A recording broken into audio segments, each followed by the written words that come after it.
What do you get when you mix an outcast teen with her twisted thoughts? It's day 17 of 31 Days of Horror, and we are watching the movie Excision. This film is an interesting one, I'll tell you that. It's a psychological drama horror, heavy on the drama and light on the horror. Going into this movie, I heard it was brutal, which is kind of correct. Let me explain. The story follows a high school student named Pauline who dreams of becoming a surgeon, but she's also not all sane in the head. She is constantly dreaming of doing bloody and weird surgery. She also has almost necrophilic thoughts and is also a hemophilia, who is someone who is attracted to blood. Can you contract an STD from having sex with a dead person?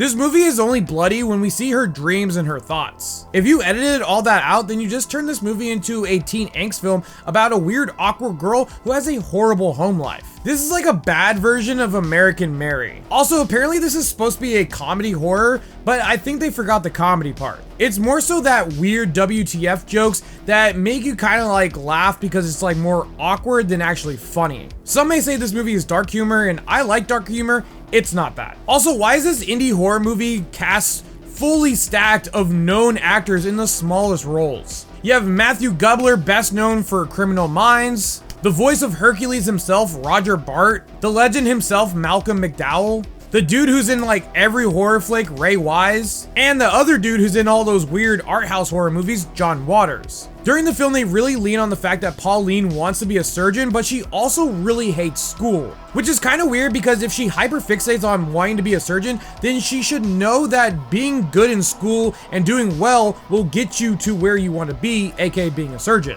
Her mother is pretty horrible to her throughout like this whole film. We even see how bad she was like throughout her whole life because the flashback of when she was younger, she's still mean to her.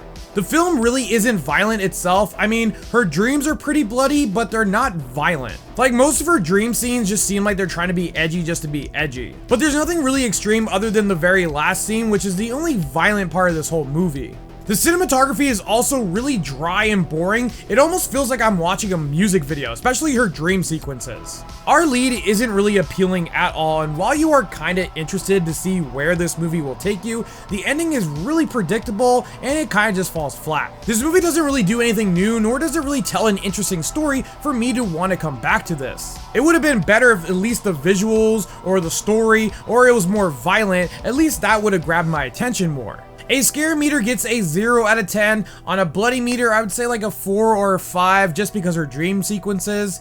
This is why I give Excision a 5.5 out of 10. If you guys like this review, hit that like button. If you guys want to see more, hit that subscribe button. And as always, thanks for watching.